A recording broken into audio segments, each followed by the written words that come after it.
جماعت نحم کی کتاب اخلاقیات کا باب نمبر 3 جو ہے اس کا اگلا عنوان ہم نے پڑھنا ہے مسیحی عبادت کے طریقے۔ اب مسیحی عبادت کے مختلف طریقے ہوتے ہیں یا سٹیپ بائی سٹیپ جو ہے اتوار کے دن عبادت کی جاتی ہے۔ اس میں سب سے پہلے کیا ہے؟ حمد خوانی۔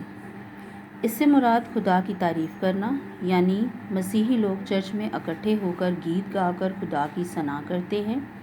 یہ عبادت کا سب سے پہلا حصہ ہوتا ہے، یعنی جب چرچ میں کرسچن لوگ اکٹھے ہوتے ہیں تو وہ سب سے پہلے گیت گاتے ہیں، چند گیت گائے جاتے ہیں اور ان گیتوں میں خدا کی حمد و ثنا کی جاتی ہے، اس کی تعریف کی جاتی ہے اور اس کی دی ہوئی نعمتوں کا شکر کیا جاتا ہے۔ اس کے بعد دعائیں کی جاتی ہیں، ٹھیک ہے، پھر مختلف دعائیں کی جاتی ہیں اور خدا کا شکر ادا کیا جاتا ہے، یعنی خدا کی عطا کی ہوئی زندگی، اس کی عطا کی ہوئی نعمتیں جو ہیں اور اس کے آگے اپنی منتیں مرادیں رکھنا جو ہے یہ وہ حصہ ہوتا ہے۔ تو دعائیں کی جاتی ہیں، لوگ اپنی پرسنل دعائیں بھی کرتے ہیں اور پادری صاحب کے پیچھے بھی کچھ دعائیں جو ہیں وہ ریپیٹ کی جاتی ہیں، دہرائی جاتی ہیں۔ اس کے بعد تلاوت کا حصہ آتا ہے۔ کلام مقدس میں سے تلاوت کی جاتی ہے اور پھر پادری صاحب اس تلاوت کی وضاحت بیان کرتے ہیں۔ لوگوں کو اس کلام اور خدا کے احکام کے مطابق زندگی گزارنے کی ہدایت کی جاتی ہے، ٹھیک ہے۔ تلاوت کی جاتی ہے، اس میں جو ہے وہ جو بھی اس میں پیغام ہوتا ہے اس دن کا، وہ پادری صاحب اس کو بڑی وضاحت کے ساتھ بیان کرتے ہیں۔ زندگی جو ہماری نارمل زندگی ہے اس میں سے مسالے لے کر یا بائبل میں سے مختلف مثالیں دے کر لوگوں کو جو ہے نیکی کی ہدایت دیتے ہیں اور زندگی جو ہے اپنی وہ یسوع مسیح کے بتائے ہوئے احکام کے مطابق یا خدا کے احکامات کے مطابق جو ہے وہ زندگی گزارنے کی تلقین کی جاتی ہے۔ اب اس کے بعد اگلا حصہ آتا ہے عشاء ربانی، ٹھیک ہے، یعنی پاک شاکت کی جو قربانی ادا کی جاتی ہے۔ اس سے مراد یسوع مسیح کی یاد میں عبادت کرنا، یہ اتوار کے روز ادا کی جاتی ہے۔ دعاؤں کے طفیل روٹی اور انگور کے رس پر برکت مانگی جاتی ہے اور پادری صاحب نجات کے لیے خصوصی دعا مانگتے ہیں۔ اس روٹی اور مے کو تمام حاضرین میں تقسیم کیا جاتا ہے، ٹھیک ہے،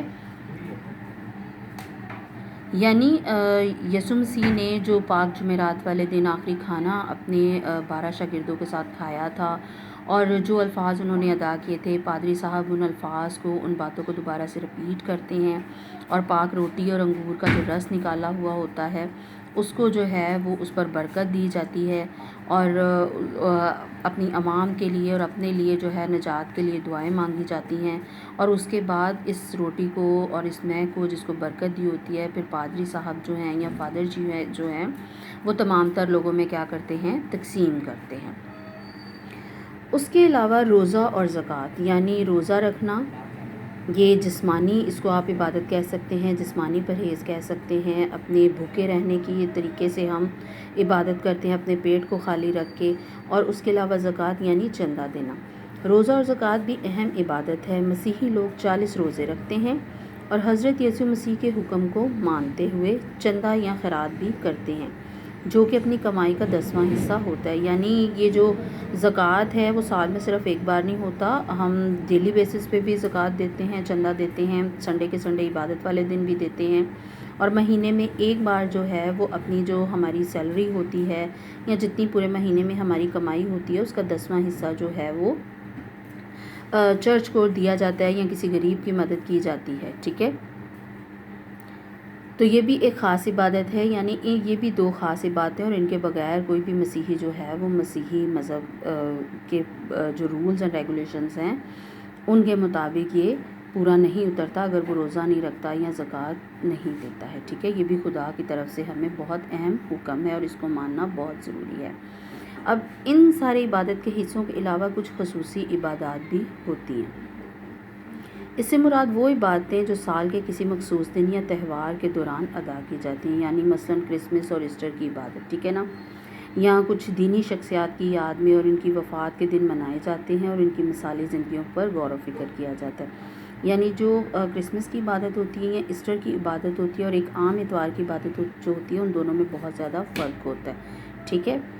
سنڈے کی عبادت میں اور ایسٹر یا کرسمس کی عبادت میں بہت فرق ہوتا ہے، دونوں کی رسومات میں تھوڑا بہت فرق ہوتا ہے۔ اس کے علاوہ کچھ جو مذہبی شخصیات ہیں، جو نیک لوگ ہیں، ان کے جو وفات کے دن جو ہیں ان کو منایا جاتا ہے، اور اس دن خاص عبادت ادا کی جاتی ہے، اور ان کی زندگیوں پر اور ان کی زندگیوں میں جو کچھ انہوں نے اہم کام کیے اس پر غور و فکر کیا جاتا ہے. ٹھیک ہے اسٹوڈنٹ.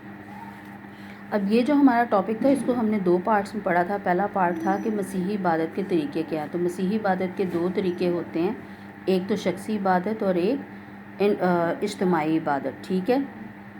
اور اس پارٹ میں ہم نے کیا پڑھا کہ طریقے کیا کیا ہیں. حمد خوانی کی جاتی ہے، دعائیں کی جاتی ہیں، تلاوت کی جاتی ہے، پھر عشاء ربانی کی رسم ادا کی جاتی ہے. روزہ زکوٰۃ بھی جو ہے یہ بھی ایک اہم عبادت ہے، اور اس کے علاوہ کچھ خصوصی عبادات بھی ہوتی ہیں.